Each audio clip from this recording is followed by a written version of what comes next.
अस्सलाम वालेकुम, कैसे हैं आप सब। उम्मीद है आप सब खैरियत से होंगे। आज हमारा लेक्चर नंबर 21 है, चैप्टर नंबर 12 का, जिसमें हमने जैसा कि फ़र्दर प्रीवियस लेक्चर्स में हम अपना ये जो ब्रेन वाला टॉपिक है वो कवर कर चुके हैं, लेकिन आज हम उसको फिर भी रिव्यू कर लेते हैं। तो सबसे पहले हमारे पास जो ब्रेन है वो सेंट्रल नर्वस सिस्टम का पार्ट है, ठीक है, या कह लें कि डिवीजन है, जिसमें ब्रेन के हमारे पास 3 पोर्शंस हैं, फोर ब्रेन, मिड ब्रेन और हाइंड ब्रेन। अब फोर ब्रेन की बात करें तो इसमें हमारे पास सबसे पहले जो पार्ट आता है वो आता है थैलेमस। अब थैलेमस क्या है?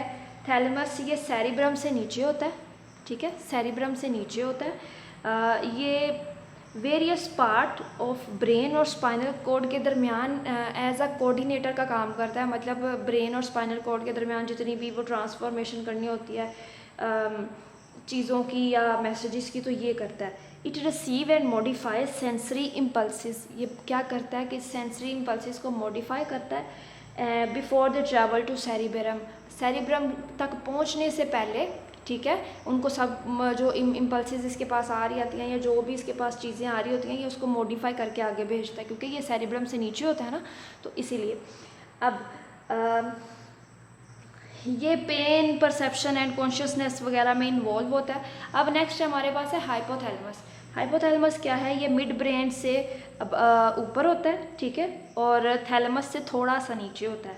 इन ह्यूमन्स इट इज़ रफली the size of element. Human में इसका साइज क्या है? एक एलिमेंट के जितना, ठीक है। One of the most important function of hypothalamus is to link nervous system and endocrine system. अब इसका मेन पर्पस क्या है? ये दोनों के दरमियान काम करता है, नर्वस सिस्टम के दरमियान भी और एंडोक्राइन सिस्टम के दरमियान, मतलब ये आपस में रिलेटेड होते हैं। अब नेक्स्ट है कि it controls the secretions of pituitary gland.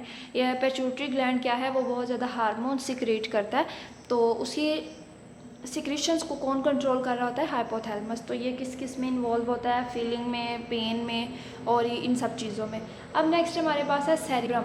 अब सेरिब्रम के 4 पार्ट्स हैं, ठीक है, frontal, parietal, occipital and temporal. जो फ्रंटल लोब है वो कंट्रोल करता है मोटर फंक्शंस को, कंट्रोल करता है स्पीच मूवमेंट्स को। पैराइटल क्या करता है? सेंसरी एरियाज हैं that receive impulses from skin.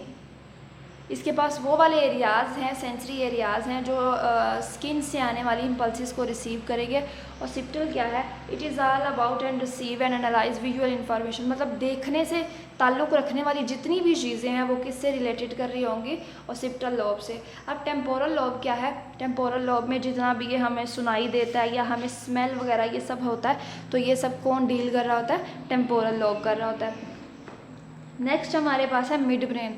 अगर हम देखें तो मिड ब्रेन फोर ब्रेन और हाइंड ब्रेन दोनों के दरमियान है, मतलब इन दोनों के दरमियान कोऑर्डिनेशन करनी है और इधर से आने वाले मैसेजेस को और इन्फॉर्मेशन को फोर ब्रेन तक लेके जाना है, जो मिड ब्रेन से आएंगी। अब हमारे पास है ये बहुत ज़्यादा रिफ्लेक्सेस और ऑडिटरी रिफ्लेक्सेस वगैरह को कंट्रोल कर रहा होता है। अब हमारे पास है हाइंड ब्रेन। क्या होता है हाइंड ब्रेन में? सबसे पहले देख लेते हैं कि हमारे पास 3 पार्ट्स हैं, मेडुला ऑब्लोंगेटा, सेरिबेलम और पोन्स। अब मेडुला ऑब्लोंगेटा क्या करता है कि ये स्पाइनल कॉर्ड की टॉप के ऊपर मौजूद होता है, मतलब यहाँ तक ब्रेन का पार्ट था, इससे नीचे स्पाइनल कॉर्ड शुरू हो गई, ठीक है, ये स्पाइनल कॉर्ड की टॉप पे होता है। और इसका काम क्या है कि इसने कंट्रोल करना है ब्रीदिंग को, रेट ऑफ रिस्पायरेशन को,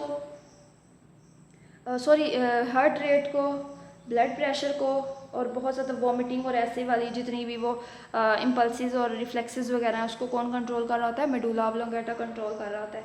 information that passes between spinal cord and the. अब जो इन्फॉर्मेशन ब्रेन और स्पाइनल कॉर्ड के दरमियान एक्सचेंज होनी है ना, वो मिड ब्रेन करेगा, मिड ब्रेन का पार्ट मेडुला ऑब्लोंगेटा करेगा। अब नेक्स्ट हमारे पास है सेरिबेलम। सेरिबेलम कहाँ होता है? ये मेडुला ऑब्लोंगेटा के पीछे होता है, ठीक है, बिहाइंड होता है। It coordinates and muscle movement. ये मसल्स वगैरह की जो मूवमेंट है उसको कोऑर्डिनेट कर रहा होगा, उसको डील कर रहा होगा। अब पोन्स क्या है?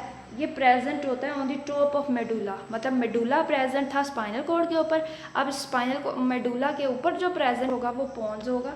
It assist medulla in controlling breathing. अब ये मेन है जो मेडुला को असिस्ट कर रहा होगा, कंट्रोल कर रहा होगा कि किस तरह ब्रीदिंग रेट को मेंटेन करना है।